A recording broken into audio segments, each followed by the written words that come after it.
భద్రాద్రి కొత్తగూడెం జిల్లా భద్రాచలం ప్రభుత్వ area ఆసుపత్రిలోని blood bank నందు మదర్ తెరేసా చారిటబుల్ ట్రస్ట్ వ్యవస్థాపకులు చైర్మన్ కొప్పుల మురళి జన్మదినం సందర్భంగా మెగా రక్తదాన శిబిరాన్ని ఏర్పాటు చేయడం జరిగింది।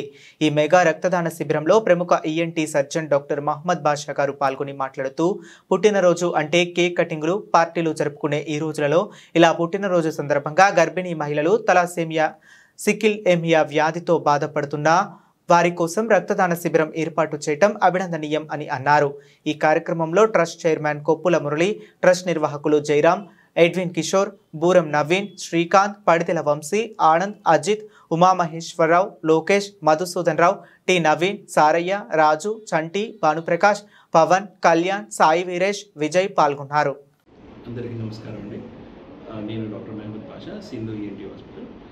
ఈరోజు మన మదర్ తెరీసా చారిటబుల్ ట్రస్ట్ వ్యవస్థాపకులు చైర్మన్ డాక్టర్ కొప్పుల మురళి గారి జన్మదిన సందర్భంగా రక్తదాన శిబిరాన్ని ఏర్పాటు చేయడం జరిగింది। చాలా మంచి పని చేస్తున్నందుకు చాలా ఆనందంగా ఉంది। ఆల్రెడీ ఇలాంటి మంచి ప్రోగ్రామ్స్ చేశారు, ఇంకా చేయాలి అని కోరుకుంటున్నాను।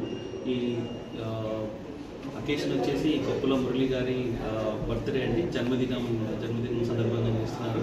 జనరల్గా జన్మదినానికి ఎవరైనా పార్టీలు అట్లాంటివి చేసుకుంటారు, అలా కాకుండా ఇలా మంచిగా జనాలకు ఉపయోగపడే మోస్ట్ ఇంటీరియర్ ప్లేస్ అయిన భద్రాచలంలో అందరికీ ఉపయోగపడే విధంగా రక్తదానం చేయడం అనేది చాలా ఆనందంగా, చాలా మంచిగా అనిపిస్తుంది। ఈ కార్యక్రమాన్ని నన్ను ఆహ్వానించినందుకు ఇంకా ఆనందంగా అనిపిస్తుందండి। అందరికీ నమస్కారం। ఈరోజు నా జన్మదినం సందర్భంగా నా ట్రస్ట్ సభ్యులందరూ కలిసి ఈ రోజున భద్రాచలం ప్రభుత్వ ఏరియా వైద్యశాలలో మెగా రక్తదాన శిబిరాన్ని ఏర్పాటు చేయడం జరిగింది। ముఖ్యంగా రక్తదాన శిబిరం ఏర్పాటు చేయడానికి గల కారణం ఏంటంటే 4 రాష్ట్రాల సరిహద్దు గల ప్రాంతమైనటువంటి భద్రాచలం ప్రభుత్వ ఏరియా వైద్యశాలకు అనేక మంది గర్భిణీ మహిళలు తలసేమియా, సికిల్ సెల్ ఎనిమియా, వివిధ రక్తహీనతతో బాధపడుతూ వైద్యం కోసం వస్తున్న సమయంలో సరైన సమయంలో రక్తం లేక చాలామంది గర్భిణీ స్త్రీలు, తలసేమియా, సికిల్ సెల్ ఎనిమియాతో బాధపడుతున్న పిల్లలు చాలామంది ఇబ్బంది పడుతున్నారు। అదేవిధంగా వేసవి కాలం కావడంతో రక్తం నిల్వలు లేక కూడా బ్లడ్ బ్యాంకుల్లో చాలా ఇబ్బందిగా ఉంది। దానిలో దృష్టి ఉంచుకొని ఈ రోజున ఈ యొక్క కార్యక్రమాన్ని చేపట్టడం జరిగింది। నేను అడగగానే వచ్చి రక్తదానం చేసిన ప్రతి సభ్యుడికి మదర్ తెరీసా చారిటబుల్ ట్రస్ట్ తరఫున హృదయపూర్వక కృతజ్ఞతలు తెలియజేస్తున్నాను। రక్తదానం చేయడం వల్ల గుండె సంబంధిత వ్యాధుల నుంచి బయటపడటమే కాకుండా ఆరోగ్యంగా ఉంటాము, కొత్త రక్తం కూడా ఉత్పత్తి అవ్వడం జరుగుతుంది। అదేవిధంగా అమ్మ జన్మనిస్తే రక్తదానం అనేది పునర్జన్మనిస్తుంది। ప్రాణాపాయ స్థితిలో ఉన్నవారిని కాపాడడానికి ఏకైక సాధనం రక్తదానం। ఇలా రక్తదానం చేయాలనే ఆలోచన నాకు గత 20 సంవత్సరాల క్రితం నా మనసులో ఏర్పడితే ఆనాటి నుండి నేటి వరకు కూడా ఈ రక్తదాన సేవ కార్యక్రమాలు చేయడం జరుగుతుంది। ఈరోజు నా జన్మదిన సందర్భంగా కూడా ఈ యొక్క రక్తదాన శిబిరాన్ని ఇక్కడ ఏర్పాటు చేసుకోవడం చాలా సంతోషంగా భావిస్తున్నాను। ఆరోగ్యంగా ఉన్నవారు ప్రతి ఒక్కరు కూడా రక్తదానం చేయడానికి స్వచ్ఛందంగా ముందుకు రావాలని చెప్పి కోరుతున్నాను।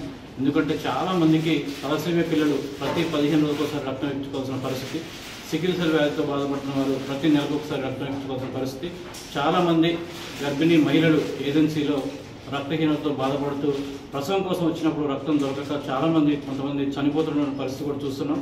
అటువంటి పరిస్థితులు ఉండకూడదు। భవిష్యత్తులో రక్త కొరత లేని సమాజం కోసం రక్తదానం పైన ప్రజలందరిలో అవగాహన కల్పించాలనే సంకల్పంతో ఇటువంటి కార్యక్రమాలు చేయడం జరుగుతుంది। దీన్ని సహకరించిన ప్రతి ఒక్కరికి కూడా మదర్ తెరీసా చారిటబుల్ ట్రస్ట్ తరఫున హృదయపూర్వక కృతజ్ఞతలు తెలియజేస్తున్నాం। అదేవిధంగా మేము అడగగానే వచ్చినటువంటి డాక్టర్ మహమ్మద్ బాషా గారికి కూడా హృదయపూర్వక కృతజ్ఞతలు తెలియజేస్తున్నాము। ప్రతి ఒక్కరు కూడా స్వచ్ఛందంగా రక్తదానం చేయడానికి ముందుకు రావాలని చెప్పి కోరుతున్నాము। మదర్ తెరీసా చారిటబుల్ ట్రస్ట్ ద్వారా ఈ ఏజెన్సీ ప్రాంతంలో దాదాపు 5,000 మందికి పైగా రక్తదానం చేయడం జరిగింది। అదేవిధంగా ఆరోగ్యంగా ఉన్న యువత అందరూ కూడా రక్తదానం చేయడానికి ముందుకు రావాలి। నేను ఇప్పటివరకు దాదాపు 57 సార్లు రక్తదానం చేయడం జరిగింది। గత సంవత్సరం గవర్నర్ తమిళసై చేతుల మీద కూడా రాష్ట్ర స్థాయిలో అవార్డు తీసుకోవడం జరిగింది। కాబట్టి ప్రతి ఒక్కరు కూడా రక్తదానం చేయడం వలన ప్రాణాపాయ స్థితిలో ఉన్నవారి జీవితాన్ని కాపాడడం జరుగుతుంది। కాబట్టి ప్రతి ఒక్కరు కూడా రక్తదానం చేయడానికి ముందుకు రావాలని చెప్పి మనస్ఫూర్తిగా కోరుకుంటున్నాను।